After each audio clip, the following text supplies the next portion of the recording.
This is Trend Following Radio, where great thinking comes alive. Nobel Prize winners, legendary traders, best-selling authors, and the pros that know what drive us irrational human beings. I am your host, MICHAEL COVEL. Not filtered, raw, honest. That's my passion. I know you want it complex. Everything is complex. Your solution must be complex. The world is complex. That's the bill of goods that you've been sold. Here's the dirty little secret. The best and the brightest, the most successful, have developed fantastically simple rules for our ever more complex and chaotic life. Simple works best. You can see this in all walks of life. Of course, in my world, in the trading world, absolutely 100% simple. Now, the philosophy, the psychology, the system itself, there might be quite a bit of depth, but the execution in any endeavor, any discipline today, you're going to find your great success with simple rules. My guest today is Kathleen Eisenhardt from Stanford. She is the co-director of the Stanford Technology Ventures Program. Her latest book, Simple Rules: How to Survive in a Complex World. It's funny because right when I announced that I'm going to have Kathleen on my program, it's amazing how many people have reached out to me and said, "Oh, I'm reading that book right now. That's a great book. I love that book." Today, Kathleen breaks apart some of the key issues, the core concepts, in her study of simple rules. I hope you enjoy this conversation with Kathleen Eisenhardt.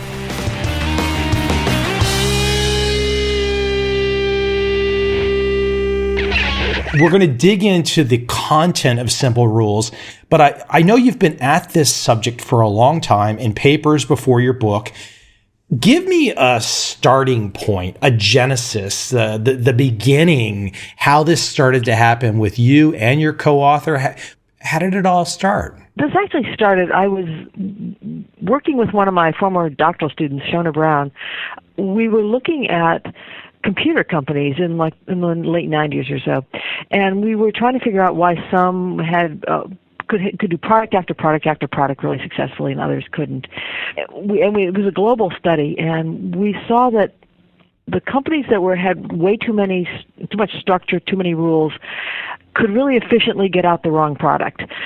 On the other hand, we also saw that the companies that had no rules at all were having a great time, but they couldn't get any products out either. We started to realize there was this middle of a small amount of structure, semi-structure, simple rules was really kind of a differentiator.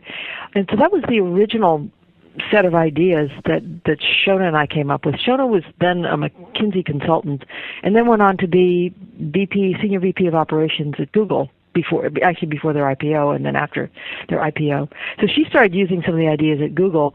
I was still in academics, and then Don Sull and I hooked up, and we said, we're seeing this not just in computer companies. We're seeing this phenomenon in top executives, in top firms, and in successful people in regular life. That they're able to distill what they're doing into a small number of rules, and then to be very focused on the one hand on those rules, but also very flexible because the rules weren't very many. So that's the genesis, if you will. I started to notice going through your work. I immediately thought to myself, okay, I know you have reached out to or looked at other works of other people in academia. For example, I immediately thought of Spiros Markadakis.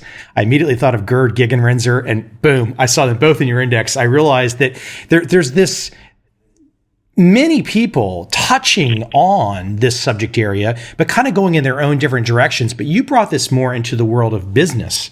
But even though it's more than just business, it could be investing, entertainment, all different types of fields where simple rules beat the complexity. Right. And that was what we started. Don Sull, my co-authors at MIT. What he and I started to realize, it wasn't just business. It was lots of places, and also I think we both didn't really want to write a business book. I'm an academic. So I've written lots of academic papers, done some book things, and none of my friends care what I do. And so I got to thinking, I want to write a book that my book group will read, and a book that's a broader book. And so that's really why we went to a book that has sports and entertainment and investing, and when we give talks, talk about raising our kids, going on diet. We're trying to pull together some ideas, but also talk to that broader audience. Why don't you just define simple rules? We've talked about it generally already, but why don't you define simple rules from your perspective, something simple that people can immediately wrap their arms around? Okay, simple rules are rules of thumb. Is probably the easiest thing to think about them. But simple rules are cognitive shortcuts that save on effort and save on attention. And the popular way of calling them is rules of thumb. Maybe to expand that definition just slightly for your listeners, simple rules means three things. It means simple rules are simple, 2, 3, 4, 5, something like that. Secondly, simple rules are unique to the person in the situation. So you may have rules for investing given your situation, and I may have different rules given my situation. And then thirdly, simple rules are focused on a particular activity. It could be choosing what to eat, it could be what to invest in, it could be how to hire, it could be which firms to partner with, but it's focused on a particular activity. Let me give an example, a more complicated example to let you talk about for a moment, and then we'll work back to some other ideas. I can look at a situation right now. I can look at for the last in the investing world, the currency markets, interest rates. The Federal Reserve has gotten so much press in the last 5 or 6 years. Much of the work the Fed does is based off these very complicated econometric models. But we can all go back, and I don't necessarily mean this to pick on anyone, but we can look at the comments from many of the people before the crisis, and they had really no idea that there was going to be a crisis in 2008. And then the same people are involved in trying to fix it after. And it makes you wonder. It's like, well, gosh, these are some brilliant people with these fabulous models. At least we come to think that they're all fabulous models. But the results on some of the biggest things in our life, at least in markets and money, the complication doesn't seem to get us the results we need. Yeah, that's I think a really ironic observation. And I think the idea behind simple rules is that when you have a complicated, interconnected world like the Fed overseas, if you model it with complexity, in fact, you just get models that don't predict very well, because what you're doing is essentially modeling the past. At least one of the big reasons. And so I think that may be why Janet Yellen, whether you agree with her or not, comes out now with fairly simple rules. In fact, they are very simple. One of them is she's going to raise interest rates when unemployment drops below 5% and inflation goes over 2%. What is, I think, useful about that is that she has essentially simplified her own job, but also communicated to investors, to business people, and so forth, her plan of what's going to happen. And so you can do your own planning because you understand what she's going to be doing. Now, it may be that she should be changing those rules at this point, but certainly for a couple of years anyway, we've all been able to know that's the target. That's when the Fed's going to raise. So I think that's I think an illustration of both how simple rules can simplify an economy and how that simplifies an economy in the way that the rest of us can also go about our business. You've got a great example in your work. Talk about the South Pole in around 1912. Nobody ever asked me about that one. That's the South Pole expedition of Amundsen versus Peary. Amundsen being the Norwegian explorer and Robert Peary, the British one. What's interesting about that one is Peary had what one would have thought were all the advantages. He had Arctic experience. He had fantastic equipment. He had a lot of money. He had a lot of men, and he ends up with an expedition where he has 3 modes of transportation: dogs, ponies, and some motorized sled, none of which end up working at the end, and he ends up having to actually pull his own sled, run out of food, and so on. By contrast, Amundsen has a much simpler set of rules that are around basically focusing on traveling with dogs. And so he's very focused with a small team using dogs pulling sled travel that he observed in the Arctic. And now he's in the Antarctic, so in the South Pole. and has a couple of simple rules about dogs. One of which is always have a lead skier, because dogs want to follow someone. The second rule was stop every hour because dogs need a break. And the third was go consistent number of hours every day because dogs like to be in a rhythm.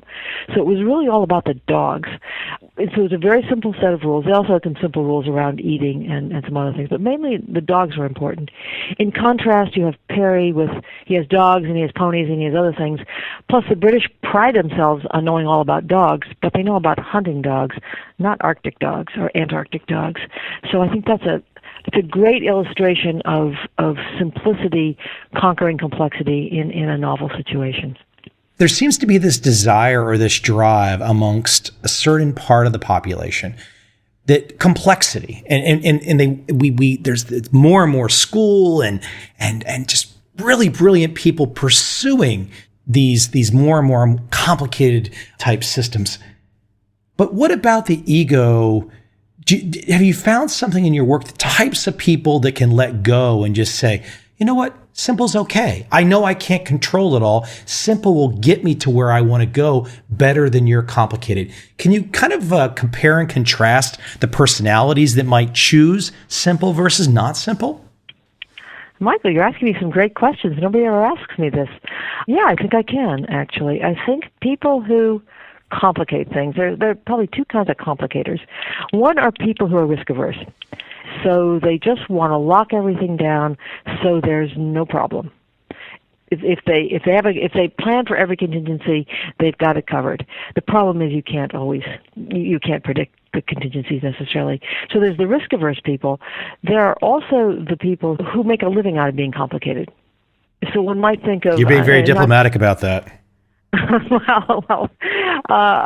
don't want to jump on lawyers, but I think we don't need lawyers if the laws are simple, but they aren't. So I think we have lawyers, accountants, lobbyists, all make livings, particularly in the government sector, on having a complicated world that only they can decipher. So I think it's both risk aversion and making your living off it is why you see a lot of rules. By contrast, I think people who are more, let's say, simple in the right way, simple in the sense that it's not that they have no rules, but they have some. I think are people who are more risk taking and probably more strategic, because great simple rules are strategic. They aren't just. That's why your rules are not my rules. That's why, let's say, you're in your mid-30s and you have no money, your investing rules might be different than mine. If I'm in my 50s and I have a lot of wealth, I might be investing completely differently than you are and have different rules. So simple rules are strategic. And then there's the people with no rules who sort of enjoy just saying, well, we just let go with it. And they don't get much done either. So there's really three kinds of people, if you will. There's the risk-averse, make my money off it. There's the more risk-takers, strategic people. And then there's just people who just like to wing it. And the wing-it people don't do too well either, but maybe they're probably more fun to be with than the risk-averse ones. Let me expand on your bringing up attorneys, complication. That can easily lead to a conversation about politics and something like the tax code. And I think everyone, regardless of political stripe in America, looks at the tax code and just says, what in blazes have we got here? This is what I find interesting about the simple rules concept. Everyone knows the United States of America tax code needs help. But are we ever going to get to simple rules in the tax code because of politics? Because there is an incentive for various political stripes to, and this could go both ways, to use the tax code to their advantage for political gain. And so even though someone like yourself might map out a structure, a simple rule structure that can make sense for the vast majority of people, there's a chance we might not ever get there when it comes to simple rules for the tax code. I think you're right on all counts there. Everybody wants a simpler code, well, almost everybody, but we don't seem to be able to get there. And I think there are special interests that there are the risk-averse people who feel you have to legislate everything and legislate risk out of life, which we see something in California, basically an over-regulated state. You also see the special interests giving loopholes to various industry groups, for example, or other kinds of groups. It seems like it's not going to get simple until the Republicans and Democrats maybe start working together. And while I certainly don't think of myself as a Tea Party Freedom Caucus kind of girl, there's something to be said for their message of less government. Maybe not much to be said for their inability to compromise, but certainly that message. So if both parties could get into a sense of, let's have leaner government, save money, give it back to people, I think we'd all be better off. There's something to be said, too, for also when an individual or a company uses simple rules, and maybe those simple rules are not intuitive at first, but to see the results from simple rules. I don't know if you have any examples that come to mind, perhaps somebody that was swayed to go to simple rules or didn't start with simple rules, and they made the transition and they have that aha moment where they all of a sudden just realize, wow, this is so much better than where we were. Yeah, I think actually an interesting one recently is Mary Barra, the CEO of General Motors. General Motors, I used to be on the General Motors Science Board, and I got a good chance to see General Motors, and it's a very complex organization, big, complicated organization, and I think she's trying to simplify it. One of her most recent attempts is looking at the GM dress code. GM dress code was 5 pages long, and sort of had a contingency for factory workers. If you were on the racetrack, wherever you were, GM specified what you should wear. She simplified that down to dress appropriately, just 2 words: dress appropriately. End of story. And I think she's a person who's trying to slash bureaucracy. Don and I have also worked with a number of companies, probably in the $100 million to $1 billion range, helping them use simple rules. So one of them was a company that was innovating in dental products, and they were having they had an award-winning product, but they were having difficulty selling it, in the sense they would call a bunch of dentists and they'd get maybe a 2 or 3% hit rate of dentists even wanting to talk to them. So they developed some simple rules of what an ideal dentist is. Tried those out. It was rules like an ideal dentist is 35 to 50, owns his or her own practice, is innovative. Well, it turned out those simple rules didn't work very well because it was hard to tell how old somebody was. It was hard to tell whether they own their own practice. So it was hard to implement the rules. So they they realized in the course of trying to develop rules, there were 2 simpler rules. One was call on dentists with innovative websites. That was a signal that you had a dentist that had the money and that had the interest in doing something cutting edge. And then the second rule was around credit scores. Check out the dentist's credit scores. So what they were trying to get was dentists who paid their bills, who were innovative. Their hit rate went up to something like 60-70%. So amazing difference. Obviously, revenue up, costs down in terms of they lower their sales costs. So that was just an example of a relatively small company with a huge impact in going to simple rules. As the son of a dentist who's been practicing for over 45 years and still practicing and fits all the criteria that you talked about, the good things, except I keep telling him, man, your website is terrible. He's like, oh, my younger partners. So maybe we missed your dad in those rules. I don't know. But you can't. But the idea is you're not going to get everybody under the curve. Not everybody under the bell curve is going to be in the simple rules. Right. But what you're going to do is you're going to massively improve your probabilities. Is the idea. So you've now made it much more likely you're calling on the right people and they want to hear your message.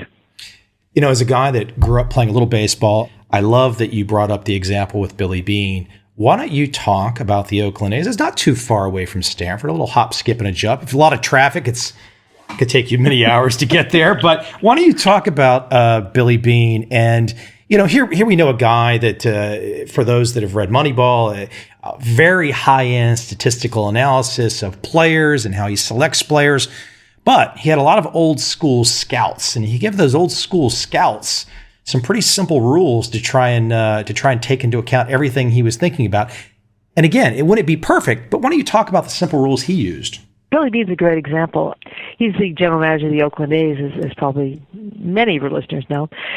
He came up with the Moneyball ideas, one of which was pick players who have high on-base percentage. And that was a break away from picking players, for example, who have high batting averages or hit a lot of home runs. He said, no, it's all about on-base percentage, not making outs. Started picking players on that basis, became successful doing that, among other simple rules, but that was a simple rule. What the movie that was the Brad Pitt movie about Billy Beane really focused in on those rules, as did the Michael Lewis book. What was not shown in either the movie or the book was the fact that Billy Beane went to simple rules, but he also increased the number of old line scouts. So what he was trying to do, I think, was more efficiently use those scouts. So give them a sandbox of here's where we're playing, and then let them use their talents to choose within that sandbox. So that's the first thing that really happens there is yes, he goes to statistics, but he also uses baseball guys who then can look at talent and don't waste their time looking at talent that basically the team's not interested in. He had little things too, like no high school players and no kids that drink a lot. No high school players, no kids that drink a lot were some of the rules. Another one was around pitchers who throw strikes, because base on ball is just giving the other team a free pass. What happens, though, which sometimes happens in simple rules, and it certainly happened for the Athletics, is other people started to figure out what the rules were. So you see the Boston Red Sox copying the Oakland A's rules with a bigger payroll. And they win their first World Series in, 80, 90 years, something like that, in 2004. So I think the really interesting next part of the Oakland A's story is, okay, the original rules were great, but now everybody copied them. What are the new rules? And you started to see the Oakland A's switched into new rules, for example, around platooning lefties and righties. One of their new rules, which then started to get copied again, and now they're back, I think, trying to reinvent what the rules are again. But it's kind of an interesting saga of how Billy Beane has kept reinventing the A's with new simple rules. Since you've got so many cool examples and we're already in athletics, I should take you back to Stanford. And you've got a great example. You talk about the Stanford strength coach. Why don't you explain what happened there? I think it's a great example. Yes, the Stanford football team, for those of you who follow football, was really miserable for a long time. The only good thing about that as a Stanford fan was it was easy to get a seat. Now it's hard because Stanford has is now ranked number 8 in the country, been a top football team for probably the last 5, 6, 7 years, 8 years maybe. And big part of that turnaround, one part was Jim Harbaugh, but the part we focus on in the book is Shannon Turley, who's the strength coach. And what Jim and Shannon realized at Stanford was it was very hard for Stanford to get players who were both Division I players who could play at Alabama and who also could get into Stanford and meet the admissions criteria. That's a very small number of people. So they realized that they had to change what strength training was about. At most schools, strength training is about being stronger, bench pressing more and lifting more. At Stanford, strength training is about staying injury-free. Apart from injury-free being the right thing to do for players, it's also the strategic thing to do for Stanford because we don't have a very deep team. And so that keeps our best players on the field and not getting hurt. So the injury rate with Stanford, with Shannon Turley's system has gone down probably 80 or 90% the number of serious injuries at Stanford. So basically our guys are healthy because of the simple rules that Shannon uses around staying injury-free and also training to play your position, not just to lift mindlessly. So he's also got a couple of rules around specific things that he does depending upon whether you're a wide receiver or not. So it's about staying injury-free and the simple rules around doing that. I must add, since we're talking about Stanford, I've been on the campus one time, and it's an amazingly large campus. Wow. Yeah, right. It just takes you away. I don't know if there's a campus any bigger than that in America. It's amazing. Well, it was the Stanford family's farm, and so It is. It's a huge campus, plus the shopping center at Stanford, plus the land over where Hewlett-Packard is headquartered at Stanford. I mean, yeah, we have a massive campus. Let's break apart a little bit more of some of the detail. And you've seen Simple Rules from your perspective go through several incarnations. Why don't you go ahead and briefly describe Simple Rules 1.0, 2.0, and then let's break apart 3.0 in a little more detail. Okay, well, 1.0 was really defining what the rules were. 2 to 5 rules, unique to you, focused on an activity. The second thing we realized was there's different kinds of rules. So, for example, there are boundary rules for picking what you're going to do when you have too many alternatives. So for example, Google had hiring rules for hiring computer scientists that were rules like hire unusual people, like someone who's done something eccentric. So we started to realize there were different kinds of rules, like boundary rules. Explain that rule for a little bit more. Hiring people eccentric. People are listening. What do they put on their resume now if they want to get hired by Google? There's a couple things. Yeah, they wanted to serve the right schools and that sort of stuff, but to really get the people they wanted, great Googlers, it was somebody eccentric. Like you had something like you rode a unicycle, you were a stay-at-home dad for a while, you backpacked in Africa for 6 months. Things that were just different. And the idea was that you got more creative, that Google would be able to hire more creative computer scientists that way. That was a signal of creativity. The second thing they were looking for was references of other Googlers, because there the idea was Googlers know what a good Googler looks like, and they want to work with good Googlers. Therefore, they're going to pick out the right friends and refer them. And then the third thing, which maybe your listeners should know, is Google would reject you immediately if there were any kind of fudging or falsifying your resume, any little error in your resume, because Google felt that it was important to have high integrity people. So that was a way to screen out from the thousands of resumes who a smaller number of people were really going to focus on in an interview. So that was a set of rules that were around picking people, which are boundary rules. I didn't mean to interrupt because I know you were going to move to there's priority rules, how-to rules, timing rules, exit rules. I'm going to let you talk about them all. No, I'm not going to talk about. You want me to talk about them all? Oh, sure, no. Sure. Well, I don't know about that. I'll talk about some. But there's rules for picking, and there's also how-to rules of how you're going to do whatever it is you're doing.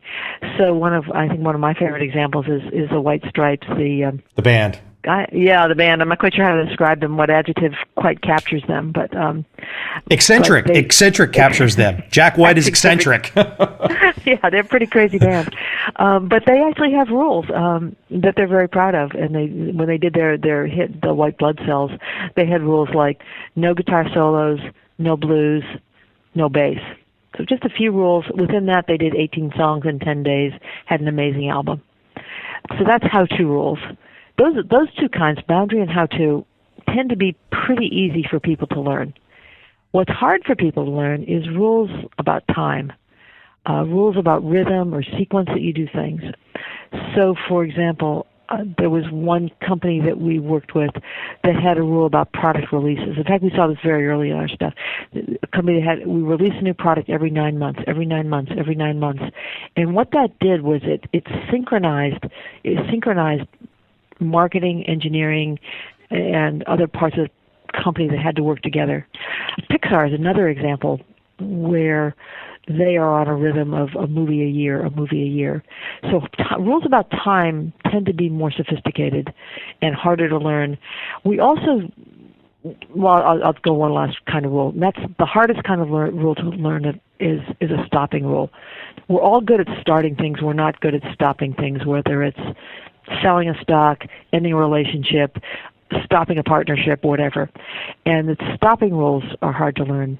We worked with one company that finally came up with it. They had partnering was their key process, and they had a rule for who to pick, but they also had a rule that said if our partner's not selling our product within 3 months, the partnership's over. So the stopping rules are particularly important. Hopefully gives you a little bit of a flavor of the rules, and why the rules. I'll tell you why the rules are important. The different kinds. We first learned there's different kinds. Then we learned that some are harder to learn than others, and then we learned that some are more closely related with performance. So the harder to learn rules, like stopping, like time, tend to be even more correlated with performance than other rules, like boundary rules. It's interesting. You bring up the exit stopping. In my world, that's investing world, is pretty important. And I can think of a very well-known trader, and one of his favorite things he said to me, and he said this in public many times, the only thing I can control about the markets is how much I'm willing to lose. Every great trader, investor is really saying before they get into the market, I'm willing to lose this amount of money. What the average person doesn't understand is that is what the great trader is doing with their simple rules, whereas the average person might not necessarily think that that's the most important thing, because they're more fixated on the money they can make versus the money they can lose, and they can control that with a simple rule. Yes, that's right. That's right. I think, in fact, I'm trying to do it in my own portfolio, although it's so much easier to buy than to sell. But yeah, I know one very successful trader who's got a rule: if I lose 10% of my investment, I'm gone. Yeah, I sell. Let me dig in one more little concept with you while I have you here, which we haven't talked about, which is the bottleneck. And so much of the simple rules are about getting through the bottleneck. Have an objective, get through the bottleneck, and then figure out these rules that really navigate the bottleneck. Why don't you talk about the bottleneck from your perspective? The bottleneck is the middle step in the three-step process to create simple rules. The first is the objective. What do you want more of? What do you want less of? You want more revenue, lower costs, better health, whatever it is. That's usually easy for people to do. The second step, though, is the bottleneck. The bottleneck is what's keeping you from achieving whatever that objective is. For example, an interesting case recently is Netflix and the problem that they faced when content became expensive for them and they decided to do their own content. So the objective was, how do we do our own content that becomes very successful? So successful content was their objective. The bottleneck, as they thought about the bottleneck, what traditional media sees as the bottleneck in television, using the term television loosely, is great writing. Great writing is what makes The Sopranos a great show, The Mad Men a great show. The Netflix guys said, that's not a bottleneck that will win for us because everybody else has already solved that bottleneck. They went to a different bottleneck, which was directing and programming. So directing, essentially what they did was go to A-list directors that was really very unique on television, which then created a cinematic quality for what they did. So the bottleneck is the process that keeps you from getting the objective. In the case of Netflix, it was, let's go to directing and really solve that and put simple rules around that. If it's your personal health, it might be more exercise, but then it might be more weight loss. It's really up to you, or better eating rather. If it's, to go back to the Google example of computer scientists, that really came from looking at the fact they weren't getting the innovation they wanted and realizing the problem wasn't how they organized innovation, or the bottleneck wasn't how they organized innovation. The bottleneck was who they were hiring, and then so hiring became the bottleneck. So the bottleneck requires thought, real thought of what is really keeping me from what my objective is, and then once you've got that bottleneck solved, it's then fairly straightforward to come up with the rules. It is just a fascinating topic area to dig through. It's going to keep you busy forever. Well, it's keeping me pretty busy. Yeah, I'm having a good time with it, and it's. I think my life's better. I think my friends' lives are better, and hopefully other people have enjoyed reading the book. Kathleen, where can we send people? The book Simple Rules is on Amazon. It's everywhere. Where else can we send people? You get your homepage at Stanford. They can find papers, etc. Is there another page we can send it to? Another website? You can also send them to my co-author, Donald Sull, S-U-L-L, at MIT, and of course come to my webpage at Stanford. Kathleen, thank you for taking the time today. Yeah, thank you, Michael. Appreciate it.